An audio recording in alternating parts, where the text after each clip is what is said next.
un élément qui est sorti il y a quelques jours, ça vient encore de l'agence Reuters des États-Unis qui nous dit qu'il y a des négociations secrètes à l'heure actuelle entre la Commission et les labos parce que les 1,8 milliard de doses qui s'échelonnent en deux parties, 900 millions et 900 millions de doses.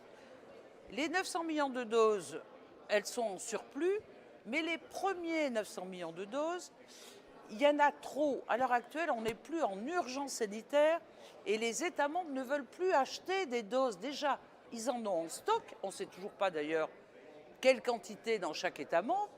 Mais Pfizer leur dit, vous êtes obligés d'acheter ces doses jusqu'en 2023. Donc il y a ces négociations secrètes, encore une fois, où on ne nous rend pas des comptes. Et Pfizer dit, OK, vous allez moins en acheter par État membre, mais je vais augmenter le prix. Alors écoutez, là, ça ne va plus. On voit que les traités européens ont été non respectés par la Commission européenne, puisque nous, députés européens, on a le rôle de contrôler l'exécutif. Comme on n'a pas accès à l'information et qu'on a été obligé de saisir la Cour de justice européenne pour avoir accès à la transparence de ces contrats, à l'heure actuelle, on n'a aucune information.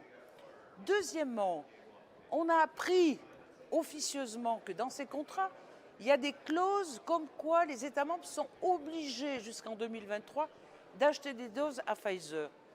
Pourquoi autant de doses? Pourquoi on ne peut pas renégocier? Et quand on renégocie, on nous dit que Pfizer va augmenter encore une fois le prix des vaccins. Puisqu'entre le premier contrat et le troisième, vous voyez que c'est passé de 15 €, après 19 €, et maintenant Pfizer dit, vous allez en commander moins, mais ça peut aller jusqu'à 100 ou 130 € la dose. Donc, il y a un problème maintenant de démocratie au niveau de l'Union européenne. Les députés ont été mis à l'écart. Quand on demande la transparence, on nous répond par l'opacité.